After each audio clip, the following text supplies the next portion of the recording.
Getting into occult practices are really strictly for those that are trained and protected by ancestral lineage spirits. It's not for the faint-hearted and the naive. They are also born with supernatural abilities to help, serve humanity and guided by advanced masters. Basically, it is a shaman's destiny call. If you weren't born with special abilities or have soul contract agreement prior to birth, to serve in this capacity, you shouldn't be involved in occultism at all. Period. Occultists, magicians, shamans would also have the ability to ward and fight demons in astral realms. This was never really known to the public, with lay people and kids thinking it's cool get into it because they want to talk to spirits and or call their loved one spirit. They will be far more shocked when they realized it was a bad entity, shapeshifted to be as their deceased loved one instead.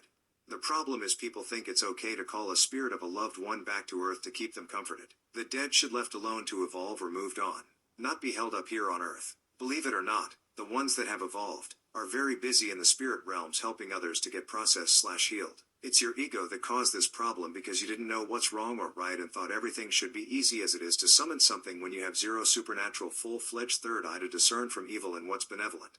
Occult's practices are not for the depressed who want to escape their harsh reality. If they do practice, they'll just end up attracting more malevolent spirits due to their low frequencies. Same with young people trying to smoke weed or take K2 spice hoping for a real trip. They will have opened up a door through their crown chakra for any unknown entities to take over their vessels, while others do psychedelic mushrooms and ayahuasca with the hopes to expand consciousness to visit astral realms with no basic understanding of the dire dangers of running into entities who can possess bodies and suck off your life force while you're asleep.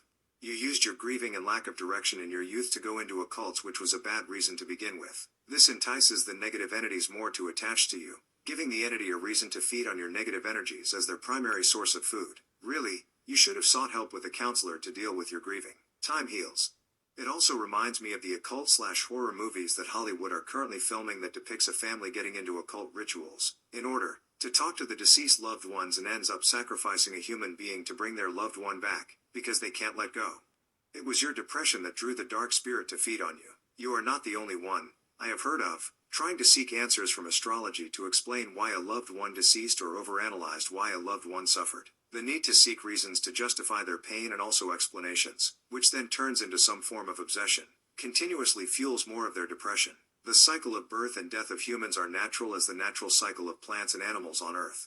Why not accept that grieving is natural and normal and is the part of the process of overcoming emotional pain and attachment? It's your personal beliefs that got into this. It's not about the crystals, tarot cards, psychic medium or energy healing. Encountering the entity was just the start of a wake-up call for you.